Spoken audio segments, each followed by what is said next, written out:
Hey, friends, welcome back to another fabulous episode of the School of Life podcast.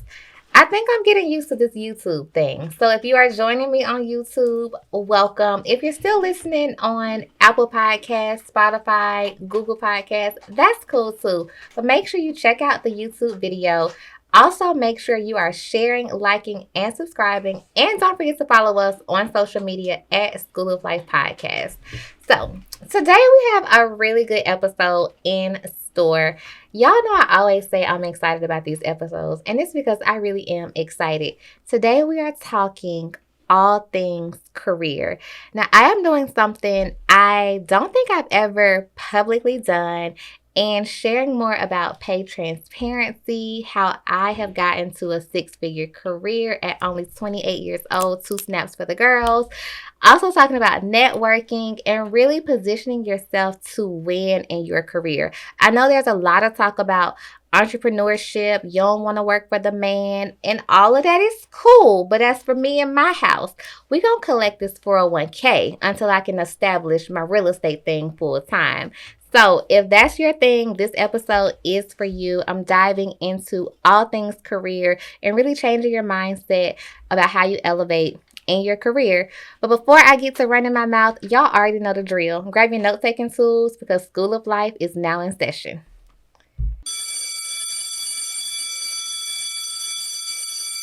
I gotta pay these student loans. That's adults with the score doing the most. That's adulting, moving out of mom's house.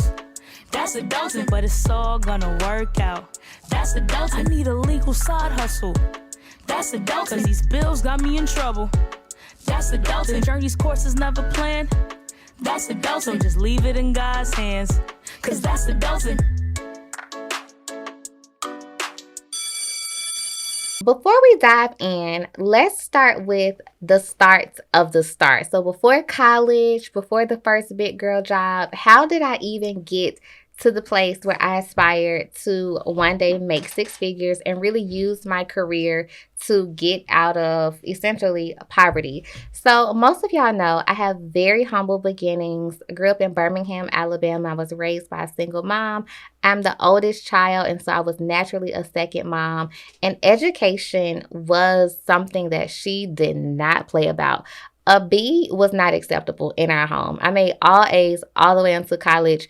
And when I made that first B in college, I wanted to tell that teacher to shove the B somewhere where the Lord would not like me to say. And he didn't. And I still got beef with him. Beef for the beef for the beef, whatever. But all that to say, education was really important in our household. And at a young age, I saw it as a tool to pretty much create a life that I did not grow up having. And in turn, that caused me to really, really, really aspire to one day make six figures. Now, I'm going to talk about this later. Six figures ain't hitting how I thought they would be, but the aspiration was still there. And to now be on the other side of that dream and that goal, it feels so great. And I want to share with everyday people about how you can change your mindset to get there if that is what you aspire to do. So that's kind of some background about my mindset and why it was such a big deal for me to use my career to really change my life. Now, how it all started in terms of my career. College. Y'all may know I am a proud graduate of Delaware State University 2 times. I have a bachelor's in mass communications, and while at Del State, I was involved in everything that I could be. Like, if it was the campus activities board, the radio station on campus, tried to dabble with the TV station a little bit, throwing events. Like, we were so, and I say we, me and my friends in college were so entrenched in the mass comm department. We were trying to throw our own events. Like, we were emailing celebrities. Like, we had it like that. It's crazy because one of my college friends, who's probably going to watch this episode, found an email from like 2014, 2015, where we had emailed some gospel artist, and it was like a big name. And we were like talking about an event that we wanted to invite him to. Y'all, it wasn't no event. We were going to try to plan it. I don't know with what money, but we were going to do a little something. All that to say, I was super, super involved in college. And so that started really the setup for my career now 10 years later. What people do not talk enough about is setting yourself up for success in college. It starts there. Now, if you are older, which most of my viewers are, it's not too late. And I'm going to do an episode on building success post graduation if you didn't do like all the right things while in college. But that was my start. Again, I worked at the radio station. I volunteered as like a comm specialist for Teach for America, which y'all probably heard about. I was just in everything, and that really helped me set myself up again for success and for internships. Internships are really, really important. Again, a whole nother episode, but these are all the things I did in college, which led me to my first career job. My first career job, I made $45,000. I thought I was making big money. Now, this is back in 2017. And I thought that was big girl money. I had my own apartment. You know, I had a little hoopty that I was driving. Shout out to Nissan, my '08 Nissan. That's my girl. It got us through some tough times.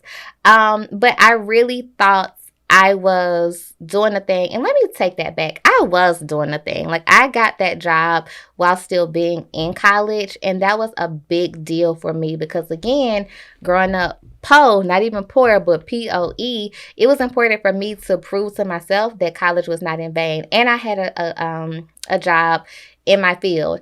Now, in that job, this is where it gets real.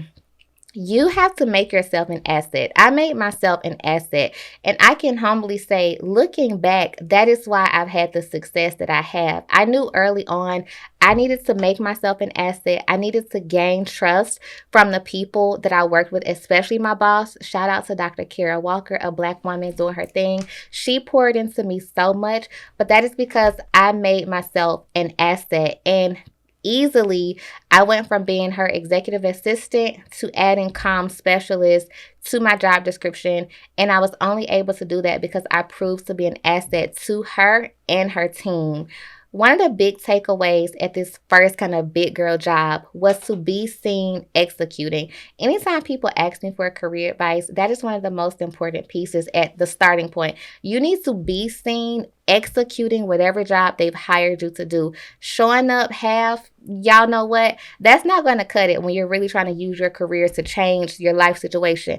Now, if you're a trust fund baby, you got it like that. You can go back home to mama when you quit a job. This is not for you, but this is for the people. You don't have that option. That wasn't an option for me. So I needed to make that job work for me. And that's exactly what I did. So being seen executing was really the turning point. Well, not really the turning point. It was the key, I guess I should say, to leveling up in that particular role. And from there, I did get a little raise. The governor gave us like $1,000, $2,000. I don't remember. But I learned that by being seen executing, I started to attract a network. I want to emphasize that when you are executing, your boss isn't the only person that's going to see you. It's going to be colleagues. It's going to be other direct reports, people who support your boss, their boss. Like, people really underestimate how much good execution in the workplace will carry them. And the sub point is that good execution allows you to attract your network because now people are like, I like what she's doing, which takes me to my next job. So worked there for a little over a year and a half. And I was like, you know what? I want something different. And this is what I like to call my game changer job. I got a job at NASA. Yes, NASA, spaceships, all of that. People are always surprised. I'm like, yes, little black me, country me, NASA, you know the one, nothing else. Got a job at NASA as an executive comm strategist, aka a ghostwriter. I loved being able to say I worked at NASA. Don't get me wrong. It was amazing. Scoring that big name on my resume was, again, what I'm considering a game changer in my career trajectory.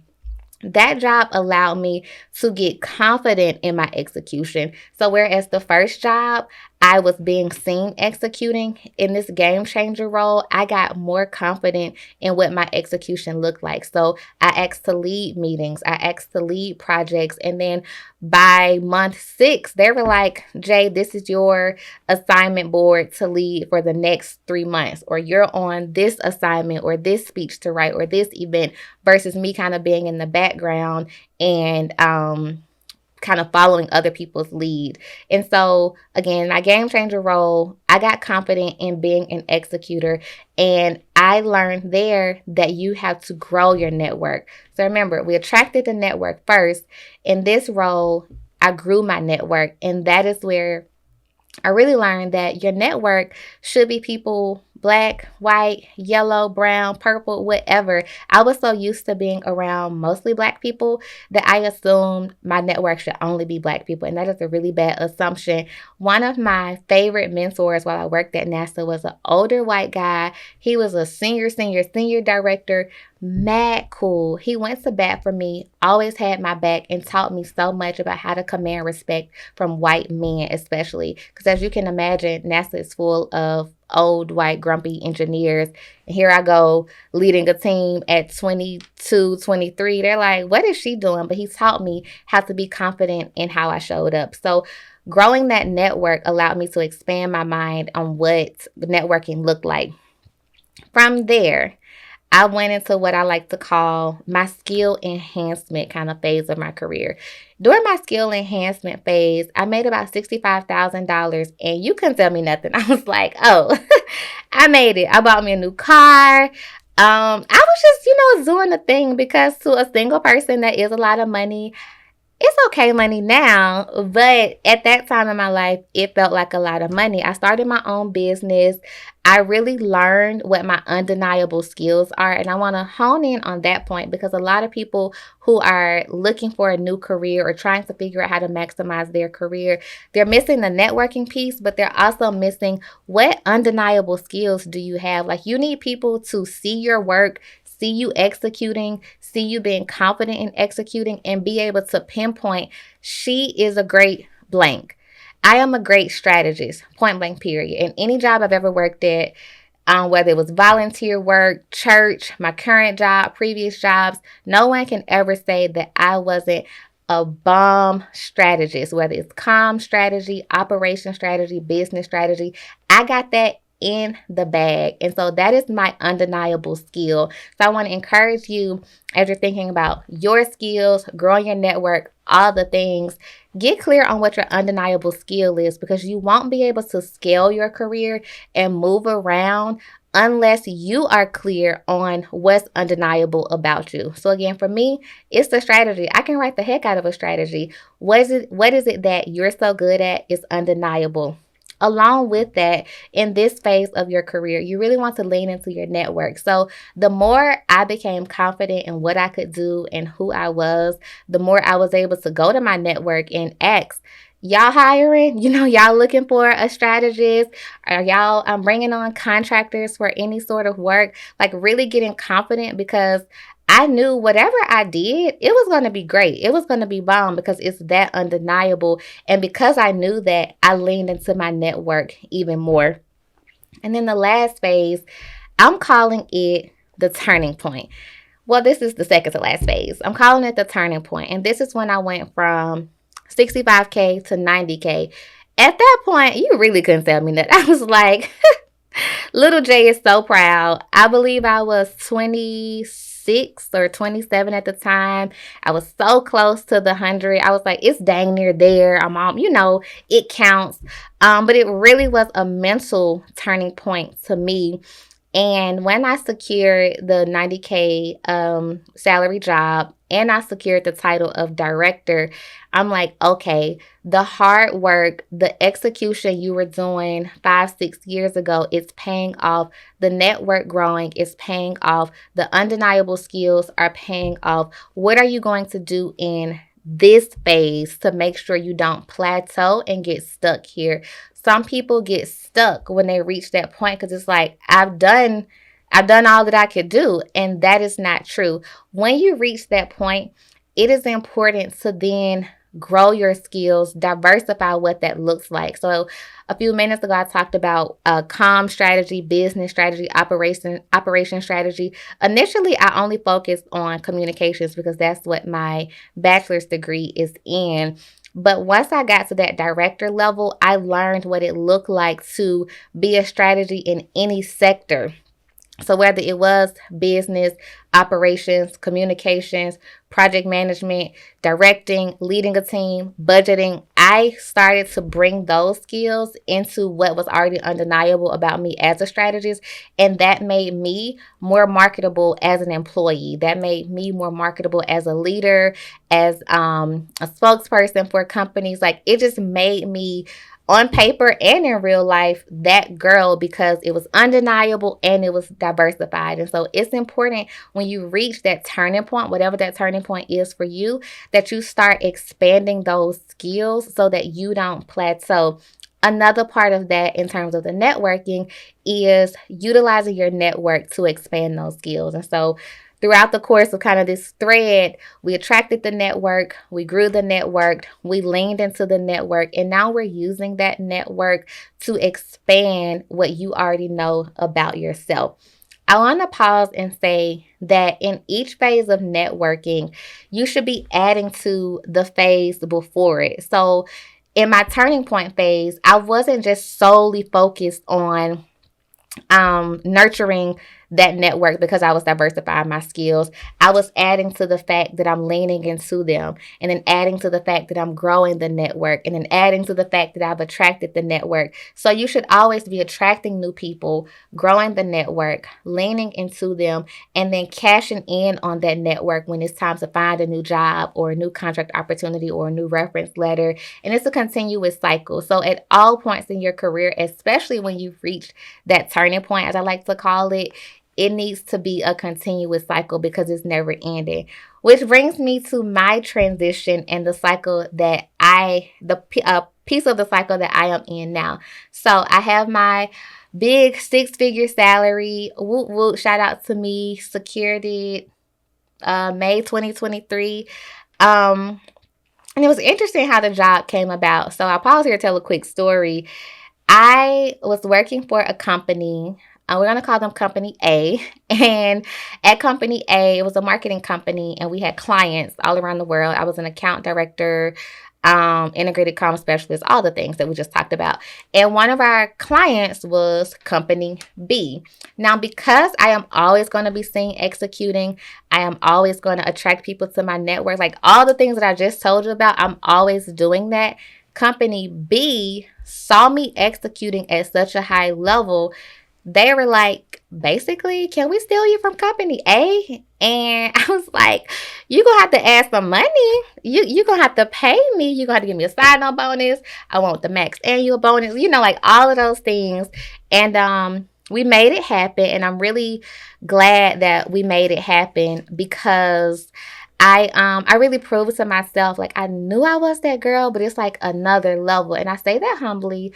But it's like another level of, girl, you're really doing this. You're not pretending. This is not an imposter. This is you reaping the benefits of all of this execution and network building and growing and development. And so that transition has taken the shape of my 6-figure salary. And even in that transition, it's taken the shape of a new career industry. And so I shared, I believe, last episode, how I worked in marketing and comms for about 10 years, and I now work in the alternative investment space. All that I had done, the network building, the execution, the undeniable skills, they were easy to transfer to a new industry. And that's why it's so important to get clear on what you can do. Because if you can do it in one industry, you can do it in another. And that's something that I've proven to myself. I was really nervous about the switch because it's basically like going from knowing everything about an industry to going to knowing nothing.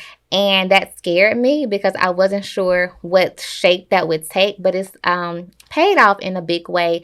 And I just reminded myself that I did this before in marketing, PR, and comms. I can do it again in this space. And that's the mindset you have to have. So I talked a lot. I'm going to give you some key takeaways because that was loaded. And I hope that you had your notebook out, taking those notes, because it's so important to get clear on where your career is going, if that is a goal of yours. My key takeaways: in my transitioning from one industry to the next, I learned 3 things about the career journey. 1, I've said this before, you need to know your undeniable skills. What is it that people cannot take away from you? Nobody can tell me anything about business strategies. Not today, not tomorrow, and not twice on Sunday. It's undeniable. Two, you need to know your worth. And I'm talking about worth in terms of what you bring to a company and pay. So just like I've shared with you the amounts I've made over the years, there's still more that I'm learning about pay transparency and how much I should be making and how to negotiate every year. Every year, people know when they hire me, I'm bringing up the pay because we're going to talk about how I've added to this company and what compensation looks like. And so you have to know your worth and do that research. And then the third thing is being open to the transition. A lot of people get stuck, and I call it like the old people method, like the boomers and stuff. You think you have to be at a job for all your life. Absolutely not. The most I've been at a job is like a year and a half, because when it doesn't align with what my goals are, I have to get out of there. There are 3 C's that I live by at jobs. That's the culture, the compensation, and the core responsibilities. When one of those C's is off, I have to bounce. Now, I will say I bring it to the management team that, hey, one of my personal C's is off. How can we get back on track? If they work to get back on track, good. I have no complaints. But if they don't, after 6 months, I'm already having interviews looking for something else. And that's just a me thing. But that's because I am open to transition. And in being open, I've allowed myself to almost triple my salary in 5 or 6 years. That's almost unheard of for someone who's not even 30 yet. But it's possible. You just have to be open to what transition looks like. In conclusion, there's money to be made. I know everyone glorifies being an entrepreneur and running your own business and doing the thing, and that is great. I've done that. I think it's a great tool to build a life that you want, but there are also avenues traditionally in the career space for you to do the same thing. Why not use a 9 to 5 to get those benefits and fund the life that you are aspiring to have? At least that's what my motto and my goal is. So don't knock it until you really, really try it, because it could pay off in the long run. All right, y'all, before we get out of here, y'all know I have to give you some homework. So this week's homework is very simple. Out of my 3 takeaways, get crystal clear on whichever one applies to you. So, do you need to get more comfortable in the transition? Do you need to do more research about, your role and pay transparency and your worth? Or do you need to define your undeniable skills? Think about them and get clear on them, because once you start in one area, it easily trickles into the other and you become more confident in who you are as an employee, in a career job. All right, y'all. That wraps up another episode of the School of Life podcast. As always, I hope you learned something new or gained some sort of new insight, because that is why this podcast exists. Y'all know the drill. Keep fighting, keep pushing, keep evolving. Talk soon. Want more School of Life? Be sure to like, share, and subscribe.